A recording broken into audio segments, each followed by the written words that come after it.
Bismillahirrahmanirrahim. Assalamualaikum warahmatullahi ta'ala wabarakatuh.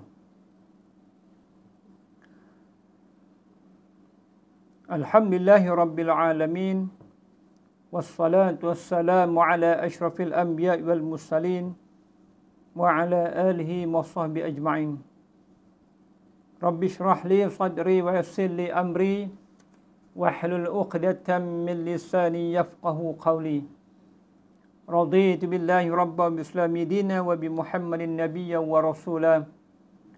Rabbi yassir wa la tu'assir, rabbi tammim bil khair wa la hawla wa la quwwata illa billah. Muslimin, muslimat, tuan-tuan dan puan-puan rahmati Allah Subhanahu wa taala.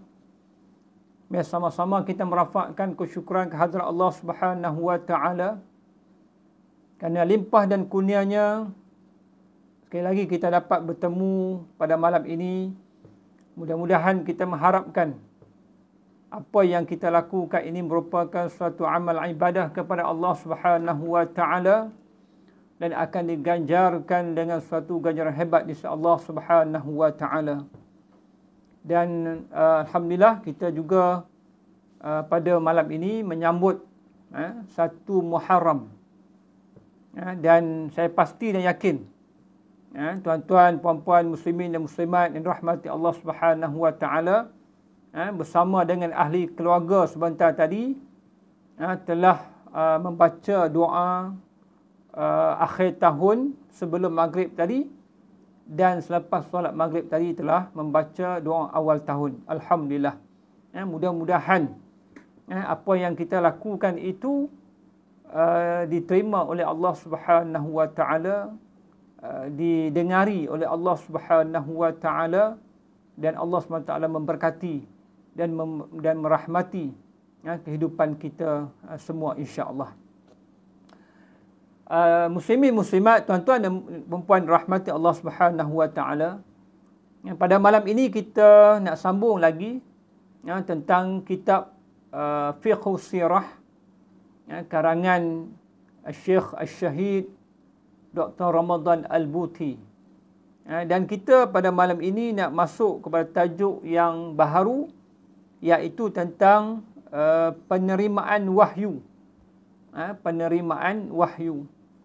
Jadi berkaitan dengan baginda Nabi sallallahu alaihi wasallam menerima wahyu yang pertama daripada malaikat Jibril alaihi salam, maka perkara ini dirakamkan dalam satu hadis daripada Imam Bukhari, riwayat Imam Bukhari daripada Sayyidatuna Aisyah radhiyallahu taala anha. Jadi tuan-tuan, puan-puan, muslimin, muslimat dirahmati Allah, hadis ini hadis sahih, riwayat daripada Imam Al-Bukhari. Jadi hadis ini merupakan hujjah, dalil yang jelas kepada kita bahawa baginda Nabi sallallahu alaihi wasallam menerima wahyu daripada Allah Subhanahu wa taala, dan Allah lah yang mengangkat dan mengutuskan baginda Nabi sallallahu alaihi wasallam sebagai utusan Allah ataupun Rasulullah. Jadi hadis ni hadis yang agak panjang, tak apa saya baca, kerana ini merupakan hujjah dan dalil kepada kita untuk kita pegang sungguh-sungguh, semat sungguh-sungguh dalam hati kita, dalam pegangan kita, bahawa baginda Nabi sallallahu alaihi wasallam adalah seorang nabi dan rasul yang mendapat wahyu daripada Allah Subhanahu wa taala melalui perantaraan malaikat Jibril alaihi salam. An Aisyah ummul mukminin radhiyallahu taala anha annaha qalat awwalu ma budi'a bihi Rasulullah sallallahu alaihi wasallam minal wahyi ar-ru'ya as-salihatu fi an-naum. Fakana la yara ru'ya illa ja'at mithla falaqis subhi. Thumma hubbiba ilayhi al-khala. وكان يخلو بغار حراء فيتحنث فيه، وهو التعبد الليالي ذوات العدد قبل أن ينزع إلى أهله ويتزود لذلك، ثم يرجع إلى خديجة فيتزود بمثله حتى جاءه الحق وهو في غار حراء، فجاءه الملك فقال اقرأ، فقال ما أنا بقارئ، قال فأخذني فغطني حتى بلغ مني الجهد، ثم أرسلني فقال اقرأ، فقلت ما أنا بقارئ، فأخذني فغطني الثانية حتى بلغ مني الجهد، ثم أرسلني فقال اقرأ، فقلت ما أنا بقارئ، فأخذني فغطني الثالثة ثم أرسلني فقال اقرأ باسم ربك الذي خلق، خلق الإنسان من علق، اقرأ وربك الأكرم. فرجع بها رسول الله صلى الله عليه وسلم يرجف فؤاده، فدخل على خديجة بنت خويلد فقال زملوني زملوني، فزملوه حتى ذهب عنه الروع، فقال لخديجة وأخبرها الخبر لقد خشيت على نفسي، فقالت خديجة كلا والله ما يخزيك الله أبدا، إنك لتصل الرحم وتحمل الكلا وتكسب المعدوم وتقري الضيف وتعيد على نوائب الحق. فانطلقت بي خديجة حتى أتت به ورقة ابن نوفل ابن أسد ابن عبد العزى ابن عم خديجة، وكان امرأ تنصر في الجاهلية، وكان يكتب العبراني، فيكتب من الإنجيل بالعبرانية ما شاء الله أن يكتبه، وكان شيخا كبيرا قد عمي. فقالت له خديجة يا ابن عمي اسمع من ابن أخيك، فقال له ورقة يا ابن أخي ماذا ترى؟ فأخبره رسول الله صلى الله عليه وسلم خبر ما رأى، فقال له ورقة هذا الناموس الذي نزل الله على موسى، يا ليتني فيها جزعا، ليتني أكون حيا إذ يخرجك قومك. فقال رسول الله صلى الله عليه وسلم أو مخرجيهم؟ قال نعم، لم يأتي رجل قط بمثل ما جئت به إلا عوديا، وإن يدركني يومك أنصرك نصرا مؤزرا. ثم لم ينشب ورقة أن توفي وفتر الوحي. قال ابن شهاب وأخبرني أبو سلامة ابن عبد الرحمن أن جابر بن عبد الله الأنصاري قال وهو يحدث عن فترة الوحي، فقال في حديثه بين أنا أمشي إذ سمعت صوتا من السماء فرفعت بصري فإذا الملك الذي جاءني بحراء جالس على كرسي بين السماء والأرض، فرعبت منه فرجعت فقلت زملوني زملوني، فأنزل الله عز وجل يا أيها المدثر قم فأنذر وربك فكبر وثيابك فطهر والرجز فاهجر فحمي الوحي وتتابع. Jadi tuan-tuan dan puan-puan rahmati Allah Subhanahu wa taala, hadis ni hadis yang panjang. Hadis daripada Aisyah Ummul Mukminin radhiyallahu taala anha, dikhabarkan bahawa ia telah berkata. Ni Aisyah menceritakan. Aisyah isteri baginda Nabi sallallahu alaihi wasallam menceritakan Dia kata, permulaan wahyu yang dimulakan kepada baginda Nabi sallallahu alaihi wasallam ialah mimpi yang baik lagi benar di dalam tidur. Ini permulaan.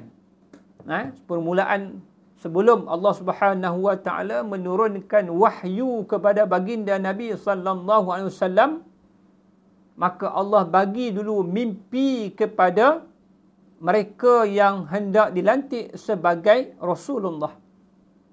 Mimpi ini adalah ar-ru'ya salihah, mimpi yang benar. Yang dia datang bukan sekali tetapi beberapa kali. Beberapa kali dia sentiasa datang mimpi yang sama ke atas diri baginda Nabi sallallahu alaihi wasallam, yang mana mimpi ini adalah mimpi yang benar. Yang mana Allah SWT nak bagi tahu kepada individu tersebut bahawa dia bakal dilantik oleh Allah Subhanahu wa taala sebagai Rasulullah. Maka tiadalah junjungan bermimpi satu mimpi melainkan datanglah mimpi itu seperti cahaya subuh. Mimpi itu datang dalam keadaan seperti mana cahaya subuh yang terang. Kan? Yang nampak cerah. Nampak. Kemudian disukakan, yakni dikemukakan kepadanya untuk berkhalwah, yakni berasingan diri. Junjungan berkhalwah di Gua Hira, lalu bertahanus, yakni beribadah di dalamnya, iaitu beribadah di dalam masa beberapa malam. Jadi, sebelum baginda Nabi SAW dilantik menjadi Rasul ni, Nabi SAW pada tahun ini bermakna sebelum Nabi lantik pada tahun ini, Nabi telah telah bertahanus, berkhulwah, mengasingkan diri di suatu tempat dalam 2 tahun sebelum itu. Maksudnya tahun ini adalah tahun ketiga. Nabi mengasingkan diri, Nabi berkhulwah di satu tempat namanya Gua Hira. Gua Hira. Gua Hira tu terletak di mana? Gua Hira itu terletak di Jabal Nur. Jabal Nur. Jabal Nur tu terletak di mana? Jabal Nur terletak 2 batu daripada kota Mekah. Bermakna rumah Nabi di kota Mekah. Nabi nak pergi ke Jabal Nur tu, Gua Hira, Nabi kena jalan kaki lebih kurang 2 batu. Nabi jalan kaki. Jadi Nabi naik ke Gua Hira tu dalam keadaan yang sukar. Sebab apa? Bukit mereka bukit yang berbatu-batu, tak ada pokok, tak ada tumbuhan, berbatu-batu, dalam keadaan yang sukar. Dan Gua Hira tu pun tak besar mana, sempit. Muat dalam 2 orang sahaja lebih kurang. Nak masuk dalam Gua Hira tu lebih kurang muatnya 2 orang sahaja. Tak besar, sempit. Dan berada di puncak Jabal Nur. Dia ada di kalangan kita ni yang pernah naik. Saya tak pernah naik lagi. Saya tak pernah sampai lagi di Gua Hira tu ataupun Jabal Nur tu. Tengok kat bawah aja. Tak sempat naik lagi. InsyaAllah kalau dia beri peluang, kita akan naik. Sebab apa? Sebab hari ni dia dah buat trek yang cantik. Trek cantik lah. Dulu Nabi naik dalam keadaan yang orang kata apa? Gelap. Tak ada lampu. Jalan pun tak cantik. Berbatu-batu. Tapi Nabi setiap kali bulan Ramadan, sebelum Nabi lantik pada tahun dilantik Nabi tu, 2 tahun sebelum tu Nabi dah melakukan khulwah, melakukan pengasingan diri, pergi ke Gua Hira pada bulan Ramadan untuk yang pertama sekali untuk Nabi berta'abbud, bertahanus, beribadah kepada Allah Subhanahu wa taala di dalam gua itu. Untuk apa? Yang keduanya adalah Nabi nak bertafakur. Bertafakur. Bermakna duduk bertafakur, merenung diri di atas kesalahan, di atas apa perbuatan yang pernah kita lakukan. Sebab itu para ulama menyarankan kepada kita, kita kena ada masa kita kena mengasingkan diri, duduk bertafakur, bermuhasabah, merenung diri kita di atas dosa, di atas kesilapan, maksiat yang kita lakukan kepada Allah Subhanahu Wa Taala. Mungkin pada hari ini kita boleh jadikan ada satu bilik dekat rumah kita, bilik yang khas untuk kita beribadah kepada Allah Subhanahu Wa Taala. Jadi kita duduk dalam bilik tu, asingkan sedikit diri kita daripada keluarga kita pada waktu-waktu tertentu, dan kita duduk itu kita berta'abbud, bertahanus, beribadah kepada Allah Subhanahu Wa Taala dan merenung diri, bertafakur. Maka itu sangat dituntut kepada kita untuk melakukan. Kerana apa? Baginda Nabi SAW melakukan perkara ini. Sebab kita tahu pada zaman Nabi itu adalah zaman jahiliah. Di kota Mekah adalah zaman jahiliah. Maka Nabi mengambil sempena bulan Ramadan, bulan yang mulia, maka Nabi akan naik ke Jabal Nur ini untuk berkhulwah, berta'abbud, bertahanus kepada Allah Subhanahu Wa Taala, dan Nabi pada waktu sama nak bertafakur, berfikir, merenung, bermuhasabah, buat refleksi ke atas diri baginda Nabi sallallahu alaihi wasallam. Kemudian pada tahun ini, tahun Allah SWT lantik baginda Nabi SAW, Nabi SAW juga naik, bertahanus, berta'abbud di Gua Hira pada bulan Ramadan. Dan Nabi SAW melakukan, sekali Nabi naik, Nabi bawa bekalan, Nabi duduk dalam Gua Hira tu sehingga makanan tu habis. Kemudian Nabi akan turun balik ke rumah Nabi, kemudian ambil balik makanan, Nabi akan naik balik berta'abbud, berkhulwah di dalam Gua Hira tu sampai habisnya Ramadan. Setelah itu baginda Nabi SAW kembali kepada ahlinya dan berbekalan untuk menyambung tahanusnya. Tadi bila Nabi duduk Gua Hira, habis bekalan Nabi bawa, kemudian habis Nabi turun balik rumah, ambil balik bekalan, Nabi naik balik ke Gua Hira, bertahanus lagi sampai habis makanan, Nabi turun lagi, ambil lagi. Sampailah habisnya bulan Ramadan. Kemudian junjungan kembali lagi kepada Khadijah dan berbekalan sama seumpama itu juga hingga datanglah kepadanya kebenaran. Sewaktu baginda dalam Gua Hira, maka datang kepadanya malaikat, lalu ia berkata, "Iqra, bacalah." Berkata junjungan kita, "Ma ana biqari, aku tak tahu baca." Bercerita junjungan. Jadi pada suatu malam di bulan Ramadan itu, pada malam 21 Ramadan, para ulama mengatakan peristiwa ini berlaku pada malam 21 Ramadan, ketika mana baginda Nabi SAW sedang berta'abbud, bertahanus di Gua Hira tu, tiba-tiba datang suatu lembaga yang besar. Lembaga yang besar datang kepada Nabi dalam Gua Hira itu. Tiba-tiba dia suruh Nabi, "Iqra, bacalah." Nabi kata, "Ma ana biqari, aku tak tahu baca." Dia tengok Nabi bercerita, kata Aisyah.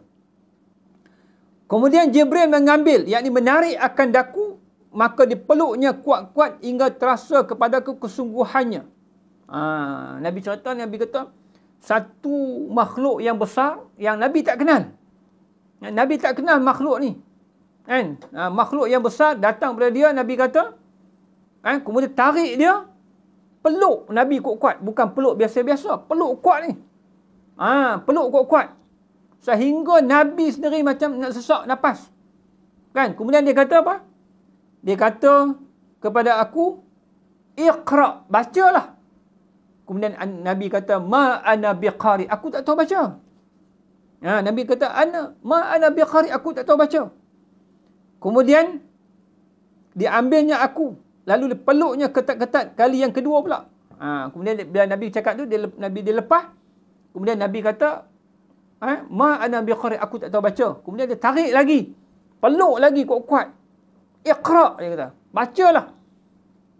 Kemudian Nabi kata, "Ma ana biqari, aku tak tahu baca juga." Kan? Kemudian dia lepaskan aku. Kan? Kemudian maka berkata aku lagi ma ana biqari. Setelah itu mengambil ia akan daku buat kali yang ketiganya. Kemudian dia tarik Nabi lagi. Datang kepada dia, peluk lagi kuat-kuat. Buat kali yang ketiga. Kan? Kemudian dia kata lagi, iqra, bacalah. Kan? Kemudian Nabi kata ma ana biqari. Aku tak tahu baca. Kan? Kemudian dilepaskannya aku, maka ia berkata, iqra bismi rabbikal ladzi khalaq, khalaqal insana min 'alaq, iqra wa rabbukal akram. Ayat 1 hingga ayat 5. Surah yang lalu kita baca surah Al-Alaq. Jadi ini adalah wahyu yang pertama. Wahyu yang pertama Nabi terima daripada Allah Subhanahu wa taala melalui perantaraan malaikat Jibril AS adalah surah Al-Alaq, iaitu iqra bismi rabbikal ladzi khalaq. Jadi bila malaikat Jibril peluk Nabi kuat-kuat sungguh-sungguh sampai Nabi ni sesak nafas. Kan? Dia kata iqra. Nabi kata ma ana biqari, aku tak tahu baca. Sampai yang ketiga barulah malaikat Jibril lepas Nabi, dia kata ikut dia baca. Dia pun baca iqra bismi rabbikal ladzi khalaq. Nabi pun ikut baca. Kan? Kemudian pulanglah baginda Nabi SAW dengan ayat-ayat itu dan hatinya gemetar. Bayangkan tuan-tuan dan puan-puan rahmati Allah. Kita pun kalau duduk dalam gua seorang-seorang, tiba-tiba datang satu makhluk yang besar yang tak kenal. Kan? Kalau kita nampak macam tu pun kita takut dah. Kan? Apatah lagi ni makhluk yang besar ni Nabi tak pernah kenal, Nabi tak pernah tahu. Tiba-tiba datang kepada Nabi, peluk pula Nabi kuat-kuat sampai Nabi sukar untuk bernyawa. Kan? Lagilah takut. Kan? Kita kalau nampak makhluk tu pun nampak baru, tak datang kepada kita, nampak pun kita takut lah. Kita boleh pergi kecut perut. Orang Kedah pergi kecut perut, takut. Kan? Apatah lagi Nabi ni lagi gemetar, sebab dia datang kepada Nabi, tarik Nabi, peluk kuat-kuat. Kan? Gemetar Nabi. Lalu Nabi pulang. Nabi pun turun daripada Jabal Nur itu, Gua Hira. Nabi turun dalam keadaan yang bersegera, turun balik ke rumah. 2 batu daripada Jabal Nur tu balik ke rumah Nabi di kota Mekah. Lalu masuklah ia kepada Khadijah binti Khuwailid. Nabi kata apa? Zammiluni, zammiluni. Bila Nabi sampai ke rumah, tanpa Nabi sembang banyak, tanpa Nabi cakap banyak, terus Nabi bagi tahu pada Siti Khadijah, zammiluni, zammiluni. Selimut aku, selimut aku. Kenapa tuan-tuan dan puan-puan rahmati Allah? Kenapa Nabi minta selimut? Kita ni kan, kalau orang selimut kita, jadi kita jadi sedap. Kita rasa tenang hati. Kan? Kita rasa tenang hati, kita rasa tenteram. Kan? Bila selimut. Kan? Jadi Nabi balik, Nabi suruh isterinya Khadijah selimut. Zammiluni, zammiluni. Selimut aku, selimut aku. Kan? Maka Siti Khadijah pun selimut baginda Nabi SAW. Siti Khadijah tak tanya apa. Tak tanya apa lagi. Sebab apa? Sebab perkara utama yang perlu dilakukan adalah apa yang Nabi minta, iaitu Nabi kata selimutkan aku. Maka Khadijah pun terus selimut baginda Nabi SAW. Bila dah Khadijah selimut dah Nabi, kemudian berkata ia kepada Khadijah, bila selimut, maka diselimutkan sehingga hilang daripada rasa takut. Bila dah selimut kan, bila dah selimut, kita ni dah selimut kan, duduk selimut, lama-lama kita pun dah rasa hati tenteram, rasa dah rasa tak takut, hilang, takut tu dah hilang dan sebagainya. Maka pada ketika itu barulah Nabi kemudian berkata ia pada Khadijah setelah menceritakan khabar itu. Dia kata apa? Sesungguhnya aku takut ke atas diriku. Nabi ceritalah bila Nabi dah rasa tenteram, ketakutan tu dah hilang dah. pucat, muka pun dah hilang dah, darah pun dah ada balik, kan? Maka Nabi pun bagi tahu pada isteri dia, kata, aku ni rasa sangat takut tadi. Dia kata, aku ni rasa sangat takut tadi kepada Khadijah. Maka Khadijah pun berkata kepadanya, Khadijah kata apa? Tidak sekali. Demi Allah, tiada dihinakan engkau selamanya. Kerana engkau sebenarnya mempunyai rahim. Yakni orang yang saling menyambung hubungan silaturahim, bagi kasih sayang. Dan engkau memikul bebanan dan engkau berusaha terhadap orang yang tiada, yakni orang susah. Kan? Engkau ni orang yang baik, suka bantu, suka tolong orang yang susah. Dan engkau menjamu tetamu dan engkau menolong atas menolak balak. Nampak? Saya bagi tahu bagi tuan-tuan dan puan-puan dirahmati Allah. Tengok bagaimana Siti Khadijah radhiyallahu taala anha, seorang yang mempunyai pemikiran yang cerdik dan cerdas. Dia tahu untuk mententeramkan hati suaminya itu di waktu suaminya gelisah, di waktu suaminya gundah gelana. Kan? Dia nak tahu, dia nak tenteramkan suaminya itu. Nampak bagaimana dia mententeramkan suaminya, iaitu dengan menyebut kebaikan-kebaikan suaminya. Nampak? Dia bukan tambah lagi garam. Dia bukan tambah lagi minyak. Dah. Kan? Dia bukan membuatkan suami dia semakin serabut. Kan? Dia tidak membuat suaminya semakin rasa takut. Tetapi tengok bagaimana Siti Khadijah, seorang isteri yang mempunyai kecerdasan akalnya, dia mententeramkan diri baginda Nabi SAW dengan menyebut tentang kebaikan-kebaikan yang Nabi SAW pernah lakukan sebelum ini. Sebab Nabi kata, wahai Khadijah, aku rasa takut sangat. Takut sangat aku ni. Apa Khadijah tenteramkan? Dia kata, tak, jangan takut. Kan? Tak kena apa-apa lah. Sebab apa? Sebab Nabi beranggapan bahawa Nabi bertemu suatu makhluk yang besar di Gua Hira tadi adalah jin. Sebab yalah, Nabi pun tak kenal. Maka Nabi beranggapan bahawa makhluk yang dia jumpa yang besar tadi di Gua Hira tu adalah jin. Maka dia takutlah kok jin tu nak merasuk, membuat keburukan pada diri dia. Kan? Maka dia rasa takut. Maka sebab tu dia kata kepada Siti Khadijah, dia kata, wahai Khadijah, aku ni takut sangat. Dia kata. Kan? Tapi Khadijah mententeramkan suaminya. Dia kata apa? Jangan takut. Jangan takut. Kan? Itu bukan jin. Itu bukan jin. Sebab apa? Demi Allah, tiada dihinakan engkau selamanya kerana engkau sebenarnya mempunyai rahim, berkasih sayang. Dia kata, tak. Engkau ni orang yang baik. Orang yang selalu menghubungkan satu rahim. Bukan orang yang suka buat gaduh. Bukan orang yang suka taburkan fitnah. Bukan orang yang suka adu dombakan. Dah, engkau ni orang yang baik. Yang selalu menyambung hubungan satu rahim di kalangan ahli keluarga dan sebagainya. Kan? Tak mungkin engkau nak kena rasuk dengan jin dan sebagainya. Kemudian dia kata lagi, dan engkau memikul bebanan.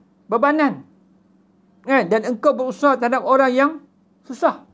Engkau ni suka bantu orang susah. Engkau ni orang yang baik. Suka bantu orang susah. Engkau tengok mana orang susah, engkau bantu. Kan?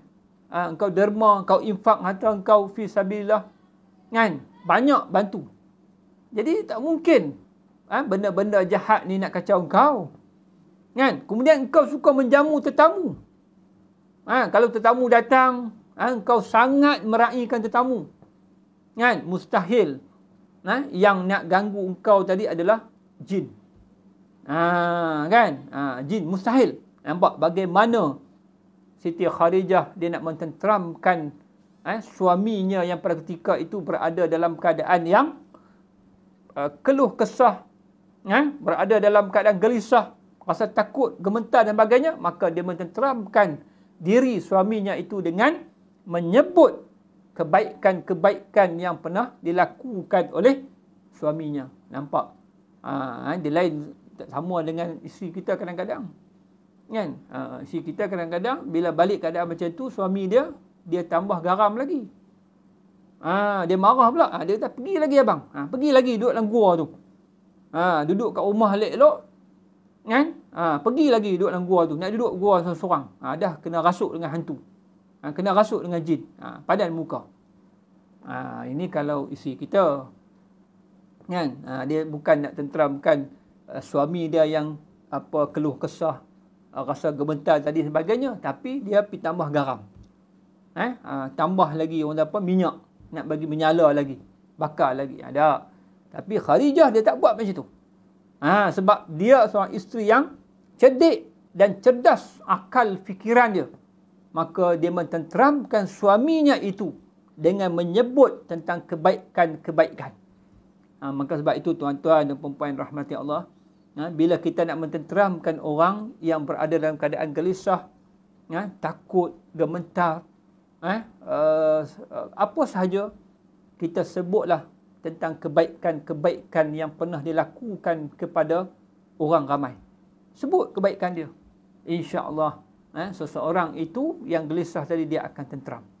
Sebab apa? Sebab dia akan nampak, dia rasa seronok tentang kebaikan-kebaikan yang dia pernah lakukan kepada orang ramai.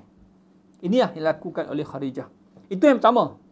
Khadijah yang buat perkara yang pertama kepada baginda Nabi SAW untuk mententeramkan hati Nabi, iaitu dia menceritakan kepada Nabi tentang kebaikan-kebaikan yang pernah Nabi lakukan. Maka insya-Allah dia kata ini bukan perkara yang jahat ataupun perkara yang tak elok akan berlaku pada diri dia. Sebab apa? Sebab engkau orang yang baik. Itu yang pertama. Yang kedua, Khadijah nak mententeramkan diri baginda Nabi SAW lagi, dia bawa Nabi bertemu dengan anak bapa saudaranya yang bernama Waraqah bin Naufal. Waraqah bin Naufal ni siapa? Waraqah bin Naufal ni adalah seorang alim ataupun ulama agama Nasrani di dalam zaman jahiliyah dan pandai menulis kitab Ibrani. Maksudnya Waraqah bin Naufal ni seorang ulama Nasrani yang berpegang sungguh-sungguh dengan kitab Nasrani. Bermakna apa? Bermakna Khadijah bawa pergi jumpa orang alim. Bawa pergi jumpa orang alim. Sebab itu kalau kita ni ada masalah, kita jangan bawa pergi jumpa bomoh. Jangan bawa pergi jumpa bomoh. Jangan bawa pergi jumpa dukun. Jangan bawa pergi jumpa tok pekong. Jangan bawa pergi jumpa tok tilik nasib. Jangan. Kita bawa pergi jumpa puak-puak ni, bomoh ke, dukun ke, tok pawang ke, tilik nasib ke, tok pekong ke. Mereka ni adalah orang yang akan membuat huru-hara lagi.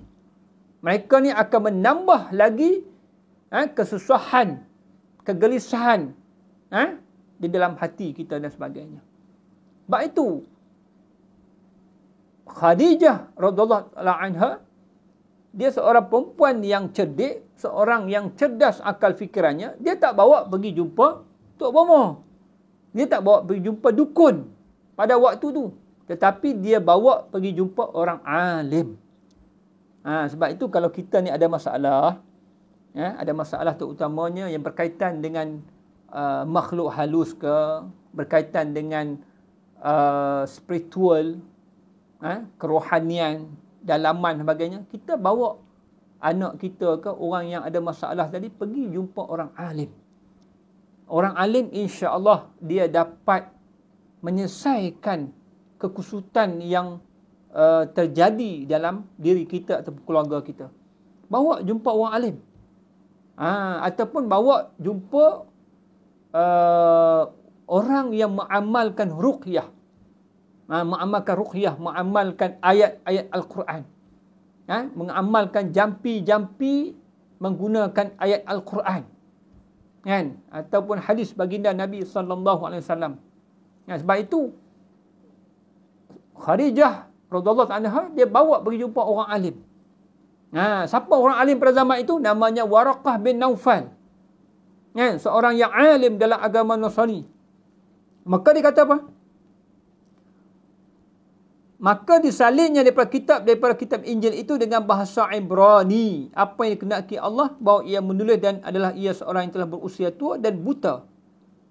Walaupun pada ketika itu, Waraqah bin Naufal ni dia dah tua dah. Tua dah dan buta pula matanya. Tetapi orang yang alim, yang ada pada zaman itu, zaman jahiliah itu, Waraqah bin Naufal seorang yang alim dalam agama Nasrani, yang boleh tulis kitab Injil itu, dia boleh tulis dalam bahasa Ibrani. Bahasa Ibrani bahasa apa? Bahasa Bani Israel. Dia boleh tulis balik. Kemudian dia dah tua dah zaman itu dan buta pula. Apa Khadijah kata? Khadijah kata pada dia, "Ya anak bapa saudaraku." Dia kata kepada Waraqah bin Naufal ni, orang alim tadi. Dia kata, "Wahai anak bapa saudaraku, cuba dengarkan kepada anak saudara engkau ini." Cuba dengar apa yang suami aku, yakni Muhammad bin Abdullah ni nak bagi tahu pada engkau. Kau dengar sekejap. Kemudian dia kata, Waraqah bertanya kepada baginda Nabi SAW. Dia kata, "Wahai anak saudaraku, apakah dia yang engkau lihat itu?" Sebab Nabi, dalam pemikiran Nabi lihat satu makhluk yang besar, dan itu dia kata jin. Dia kata jin. Kan? Maka Waraqah tanya pada Nabi, dia kata, "Apakah yang engkau lihat? Yang engkau alami tu, yang engkau lihat di Gua Hira tu apa?" Kan? Lalu baginda Nabi SAW menceritakan apa yang dia alami dan dilihatnya. Maka Nabi pun ceritalah kepada Waraqah bin Naufal apa yang dia alami, apa yang dia lihat, yang berlaku di Gua Hira tadi. Yang mana makhluk besar tu tarik dia, peluk dia kuat-kuat 3 kali, duk tanya, "Iqra, bacalah." Bacalah. Dia kata, ana biqari, aku tak tahu baca. Kan? Dia cerita semua itu kepada Waraqah bin Naufal, seorang yang alim tadi. Kemudian apa Waraqah kata? Setelah itu Waraqah pun berkata kepadanya, "Inilah Jibril yang pernah diturunkan Allah SWT ke atas Nabi Musa AS." Jadi apa yang Nabi cerita kepada Waraqah ni, seorang yang alim tadi, maka dia bagi tahu pada Nabi, dia kata, "Hadza an-namus." Inilah dia malaikat Jibril. Yang mana malaikat Jibril ini pernah turun sampaikan wahyu kepada Nabi Musa AS.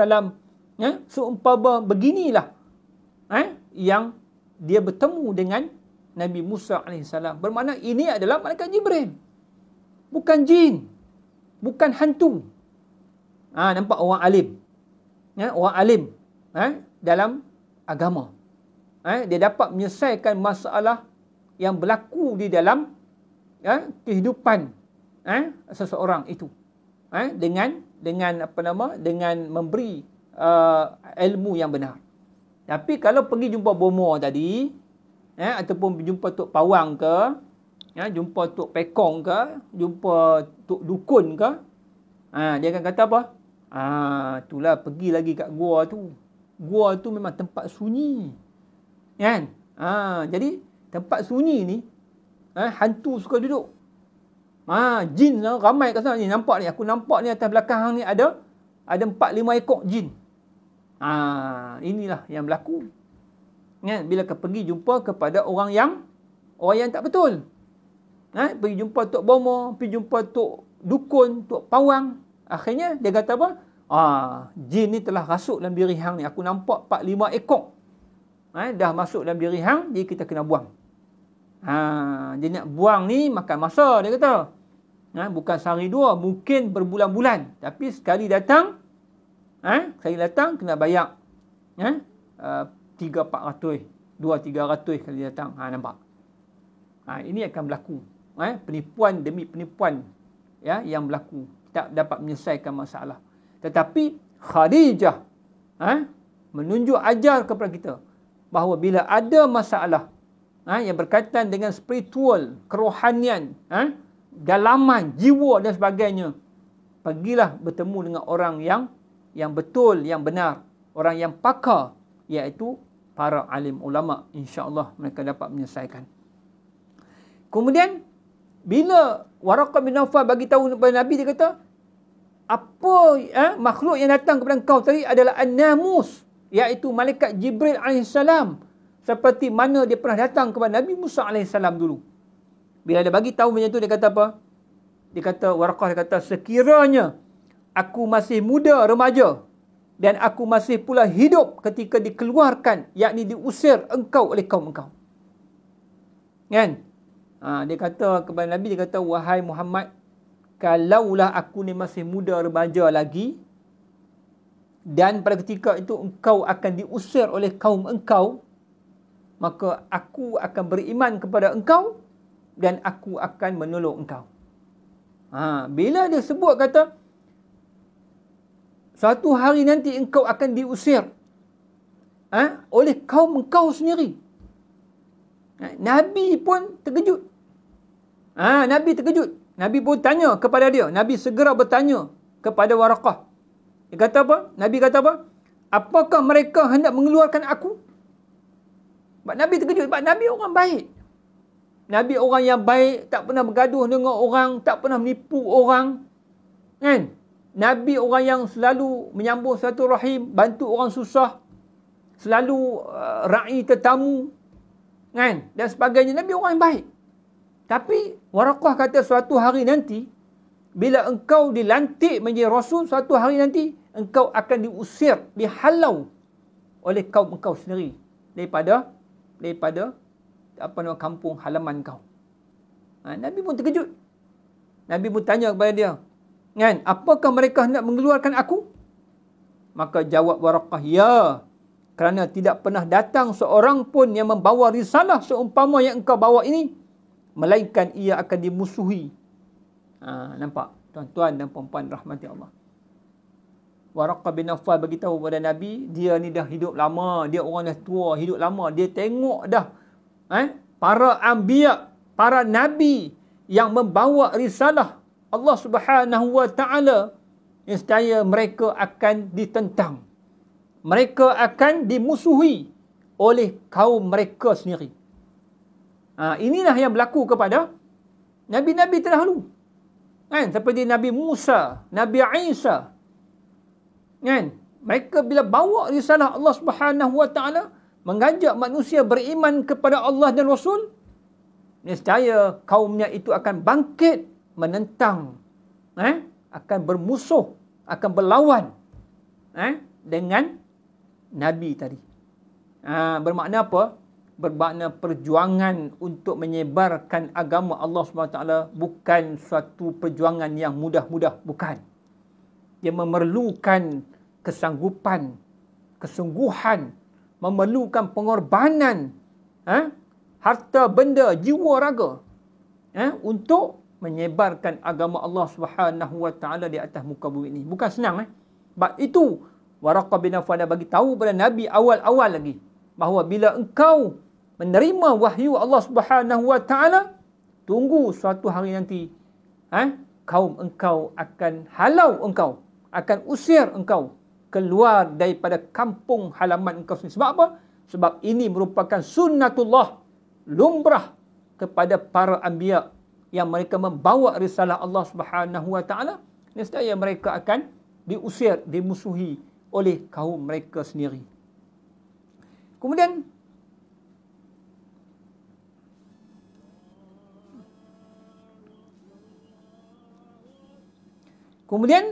kata Waraqah lagi, dia kata, dan sekiranya aku dapati hari engkau itu, tentulah aku akan menolong engkau dengan pertolongan yang sungguh-sungguh. Waraqah kata, kalaulah waktu tu aku hidup lagi, waktu engkau kena halau, kena usir daripada kaum engkau sendiri, waktu tu aku hidup lagi, niscaya aku akan tolong engkau sungguh-sungguh. Kemudian tidak berapa lama sudah itu, Waraqah pun meninggal dunia dan wahyu pun berhenti. Tidak berapa lama lepas itu, Waraqah dia dah tua dah. Tak berapa lama, dia tak sempat pun nak beriman kepada baginda Nabi SAW, dia pun telah meninggal. Kemudian wahyu terhenti. Ya tuan-tuan dan puan-puan rahmati Allah. Wahyu yang pertama yang turun di Gua Hira kepada baginda Nabi SAW adalah surah Al-Alaq, iaitu Iqra bismi rabbikal ladzi khalaq. Selepas peristiwa ini, wahyu terhenti agak lama. Wahyu terhenti agak lama. Para ulama berselisih pandangan. Ada berapa pandangan? Ada mengatakan 3 tahun wahyu berhenti. Ada mengatakan kurang daripada itu. Tetapi riwayat yang lebih hampir daripada Imam Al-Baihaqi mengatakan wahyu terhenti. Di antara wahyu yang pertama dengan wahyu yang kedua itu terhenti selama 6 bulan, kata Imam Al-Baihaqi. Ini adalah pandangan ataupun pendapat yang lebih hampir tepat, mengatakan bahawa wahyu yang pertama Iqra bismi rabbikal ladzi khalaq itu dengan wahyu yang kedua iaitu ya ayyuhal muddathir qum fa'anzir itu terhenti, iaitu lebih kurang 6 bulan. Ini tuan-tuan dan puan-puan rahmati Allah Subhanahu wa taala. Dalam keadaan wahyu terhenti tu, di antara wahyu yang pertama tu bila terhenti, Nabi SAW ni dah tahu dah bahawa Waraqah bin Naufal bagi tahu bahawa makhluk yang kau jumpa dekat Gua Hira itu bukan jin, bukan hantu, tetapi itu adalah malaikat Jibril AS.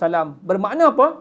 Bermakna engkau akan dilantik oleh Allah Subhanahu wa taala sebagai Rasul Allah untuk membawa sesuatu amanah yang besar. Tiba-tiba wahyu terhenti. Wahyu terhenti. Nabi tertunggu-tunggu. Nabi tertunggu-tunggu. Mana ni wahyu tak turun ni? Wahyu tak turun. Nabi seolah-olah rasa macam Allah marah pada dia pula. Rasa macam kenapalah Allah SWT tak turun ni wahyu pada aku ni? Adakah aku buat silap? Adakah aku ni buat salah sehingga wahyu tak turun ni? Nabi tertunggu-tunggu. Wahyu tu tak turun. Sehinggalah berkata Abu Syihab, dan telah dikhabarkan kepada aku oleh Abu Salamah bin Abdul Rahman bahawa Jabir ibnu Abdullah Al-Ansari telah berkata semasa bercerita tentang terputusnya wahyu. Seterusnya junjungan bersabda di dalam percakapannya itu, Nabi cerita. Kata Jabir, seorang sahabat ni, sahabat Nabi cerita, dia kata Nabi pernah bercerita kepada mereka tentang waktu. Waktu wahyu terhenti. Di antara wahyu yang pertama dengan wahyu kedua tu terhenti lama, lebih kurang 6 bulan, kata Imam Baihaqi. Maka sahabat Nabi bernama Jabir bin Abdullah ni, dia kata Nabi pernah bercerita kepada mereka tentang waktu terputusnya wahyu tu. Nabi cerita apa? Nabi kata, sedang aku masih berjalan-jalan, tiba-tiba kedengaran olehku suara daripada langit. Ni suatu hari, di antara wahyu pertama dengan wahyu kedua ni. Wahyu kedua belum lagi turun. Waktu tu Nabi dah duduk berjalan-jalan. Nabi tunggu mana wahyu tak turun-turun. Wahyu tak turun-turun. Nabi rasa macam bersalah pula. Adakah Allah marah kepada Nabi sebabkan Nabi melakukan kesilapan, kesalahan, dosa dan sebagainya sehingga wahyu tak turun? Suatu hari Nabi duduk berjalan-jalan kat luar tu, tiba-tiba Nabi dengar suatu suara daripada langit. Suara daripada langit. Nabi dengar. Kemudian Nabi pun lalu angkat kepala tengok ke langit. Sebab Nabi tengok suara yang Nabi dengar yang kuat itu datang daripada arah atas. Maka Nabi pun mendongakkan kepala tengok ke langit. Maka kata Nabi, lalu aku angkatkan pandanganku ke langit tengok ke atas. Sekoyong-koyongnya malaikat yang datang kepada aku di Gua Hira itu sedang duduk di atas kursi yang terletak di antara langit dan bumi, menyebabkan aku pun terperanjat melihatnya, lalu aku pun balik. Nabi kata, sebab Nabi dengar suara panggil Nabi tu, dia kata, wahai Muhammad, engkau dilantik sebagai Rasulullah.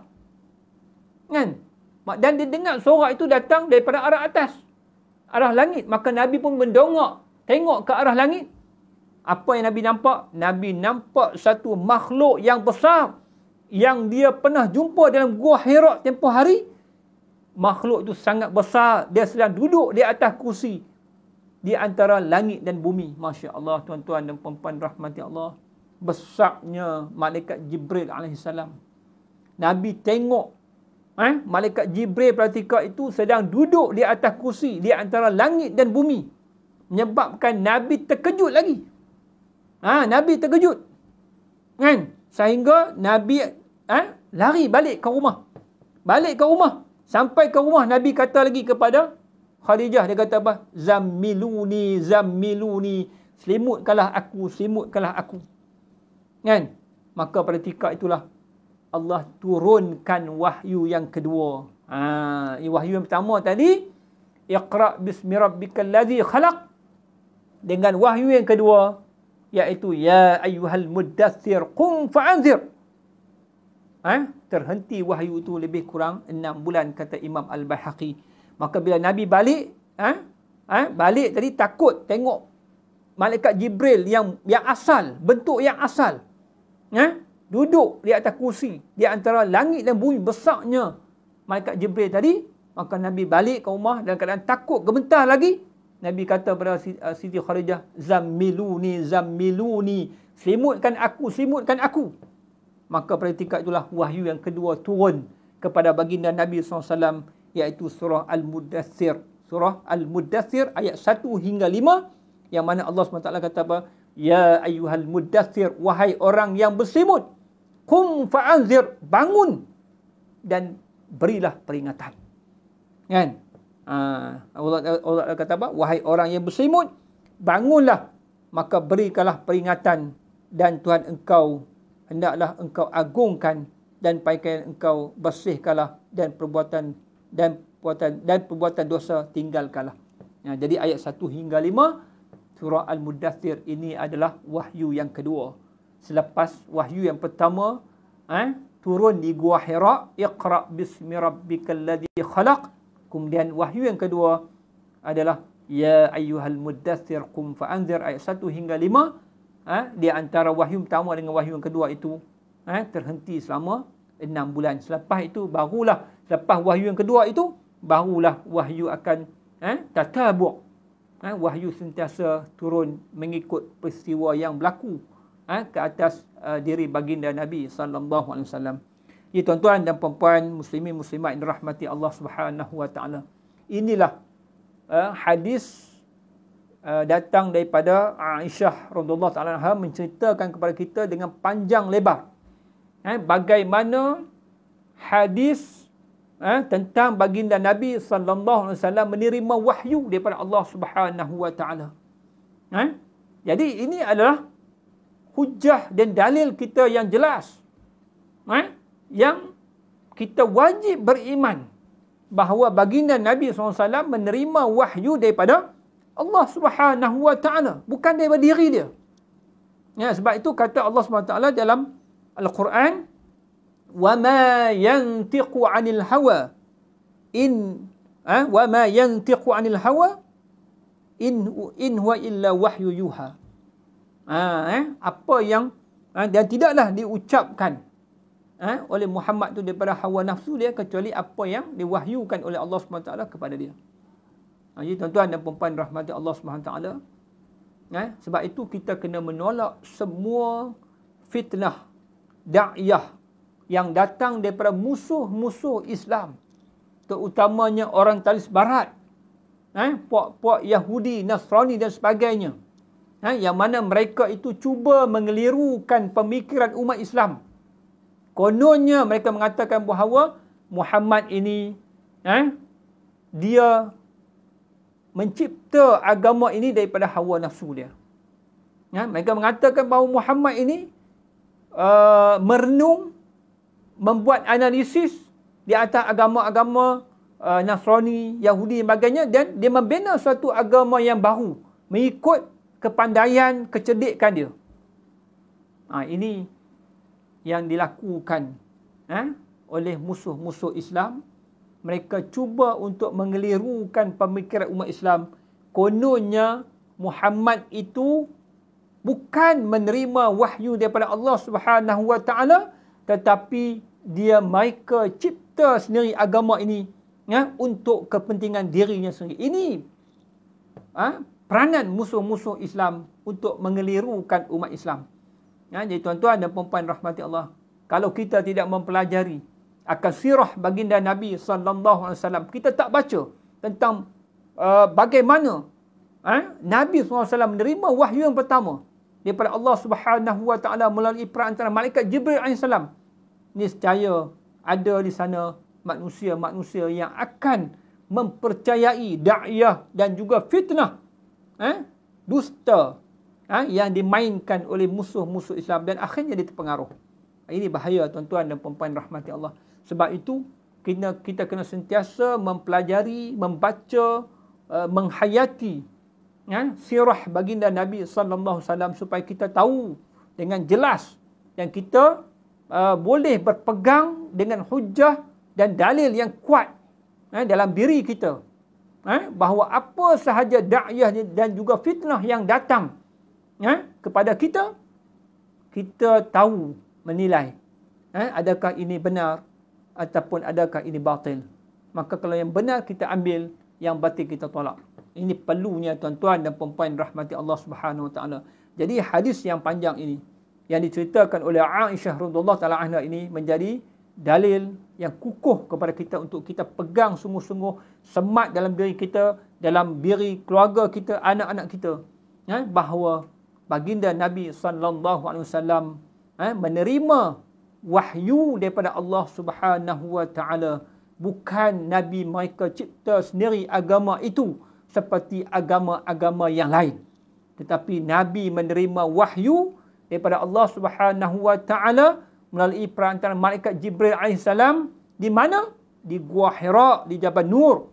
Dan wahyu yang pertama itu adalah Iqra bismi rabbikal ladzi khalaq.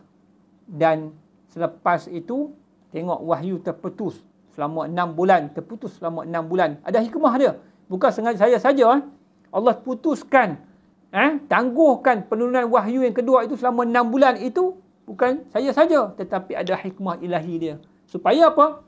Supaya menjadi dalil dan hujah kepada kita bahawa tengok, kalau Muhammad mencipta agama ini sendiri, daripada diri dia sendiri, kenapa dia perlu tunggu wahyu pula? Tak perlu patutnya. Kan? Dia buatlah sendiri agama dia, cipta. Bagi macam-macam buat, tulis macam-macam undang-undang dan sebagainya. Kan? Dia tak perlu tunggu. Kalau dia cipta sendiri agama tu. Tapi dah. Kan? Wahyu yang pertama turun. Tengok bagaimana dalam keadaan Nabi nak terima wahyu yang kedua itu, Nabi tertunggu-tunggu. Dia menjadi gelisah. Kerana apa? Kerana dia rasa macam Allah ni marah pada dia. Sebab dia melakukan kesilapan. Melakukan kesalahan, dosa. Sehingga wahyu tak turun. Dia tertunggu-tunggu wahyu yang kedua. Nampak? Ini adalah bukti nak bagi tahu kepada seluruh umat manusia bahawa Muhammad itu tidak mereka cipta agama ini dengan kehendak nafsu kepentingan diri dia. Tak. Tetapi nak bagi tahu kepada kita bahawa wahyu ini datang daripada Allah Azza wa Jalla.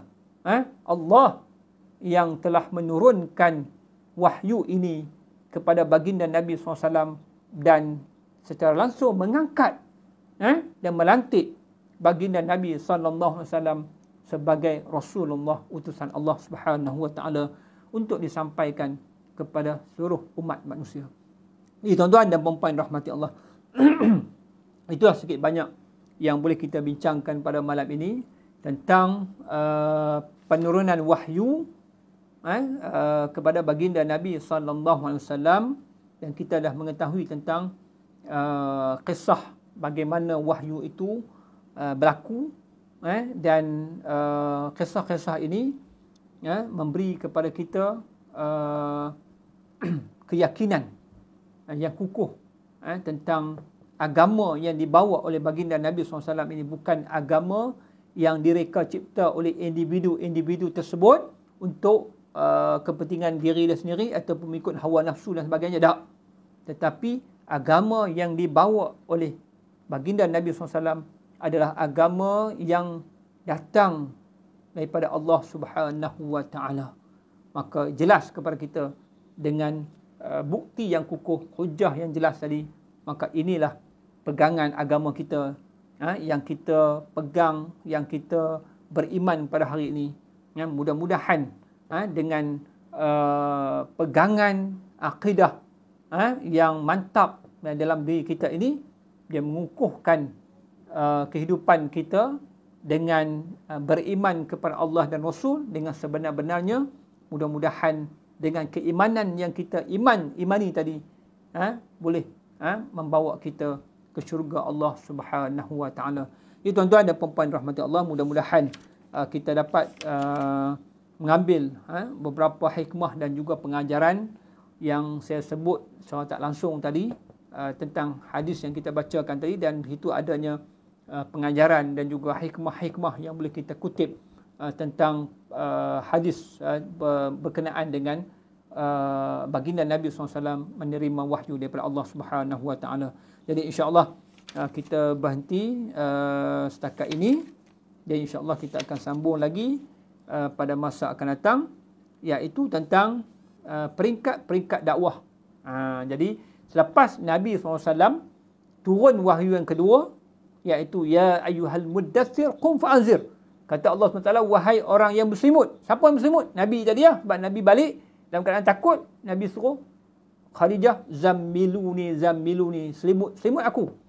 Maka Allah kata, ya ayyuhal muddaththir, wahai orang yang berselimut, qum fa'anzir, kamu kena bangun dan beri peringatan. Bermakna bangun dan sampaikan dakwah Islam ini kepada yang pertama, ahli keluarga kamu. Kemudian yang kedua, statement kedua, baru kaum kerabat kamu. Statement ketiga pula kepada masyarakat Arab di kota, masyarakat Arab di kota Mekah dulu. Jadi inilah yang kita akan bincangkan pada kuliah akan datang, iaitu peringkat-peringkat dakwah Islamiah semasa hidup baginda Nabi SAW. Ini tuan puan rahmati Allah. Sekadar itu sajalah yang boleh kita bincangkan pada malam ini. Mudah-mudahan apa yang kita bincangkan ini diberkati, dirahmati oleh Allah Subhanahu Wa Taala. Mudah-mudahan Allah Subhanahu Wa Taala mengurniakan kepada kita rasa sayang, rindu dan cintanya kepada baginda Nabi SAW, kerana pengorbanan yang cukup besar yang telah dibawa oleh baginda Nabi SAW untuk menyampaikan, menyebarkan dakwah ke seluruh pelosok dunia, sehingga akhirnya kita beriman kepada Allah dan Rasul dengan berkat pengorbanan yang hebat yang telah ditunjukkan oleh baginda Nabi SAW dan para sahabat, semata-mata untuk mengajak manusia seluruhnya beriman kepada Allah dan Rasul, dan akhirnya semua kita akan dimasukkan ke dalam syurga Allah Subhanahu Wa Taala di hari akhir nanti. Okey, sekadar itu sahaja. Saya mohon ampun dan maaf. Insya-Allah kita bertemu lagi pada masa akan datang. Aqulu qawli hadza wa astaghfirullahalazim li wa lakum. Wassalamualaikum warahmatullahi taala wabarakatuh.